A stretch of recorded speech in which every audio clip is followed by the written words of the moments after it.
Rank.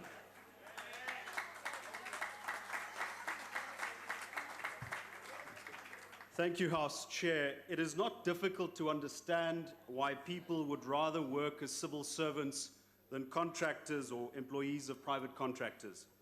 On average, public sector wages are significantly higher than those paid in the private sector.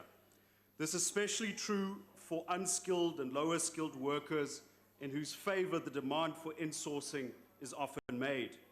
In the last decade, the government wage bill has grown faster than the wages in the private sector, faster than inflation, and faster than the JSE All-Share Index. As a ratio to GDP, only the United Kingdom pays more in salaries and wages and benefits to public servants than South Africa. The spending spree has not improved services, and it has not improved the chances of ordinary people to get a job in this country. But now the money has run out.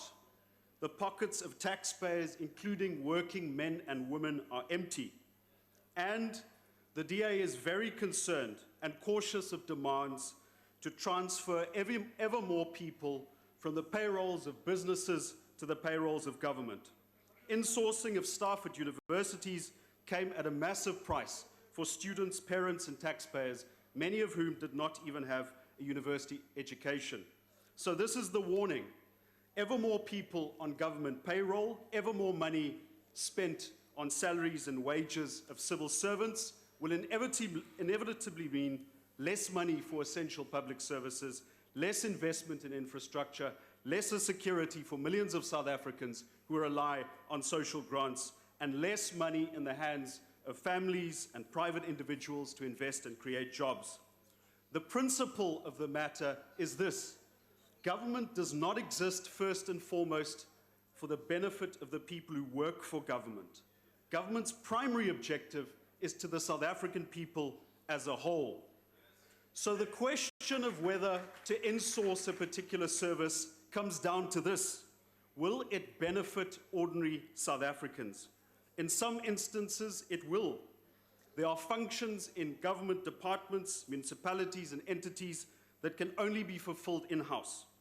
The failure of government organs to fill critical vacancies has led to an over-reliance on consultants and service providers, and made municipalities in particular the soft targets of state capture. But it does not follow that all government functions have to be insourced. There are core or non-core functions in government that can be better performed if outsourced. 'n algehele beleid wat byvoorbeeld munisipaliteite dwing om die werkers van privaat kontrakteurs in diens te neem, sal rampspoedige finansiële gevolge hê. Munisipaliteite soos die Wesrand Distrik in Gauteng en Mafube in die Vrystaat kan nie eers bekostig om hulle bestaande werksmag te betaal nie. Suid-Afrika se nasionale krisis is nie dat ons besoldiging te laag is nie, dit is dat ons indiensneming te laag is. Daarom moet die regering staatsbesteding verminder en die versperrings in die weg van ekonomiese groei en werkskepping moet verwyder word. Chairperson, the economic reforms that the DA has championed in and outside of this House are not for the political and corporate elite, but for working men and women, in particular people who are desperate to find work in this country.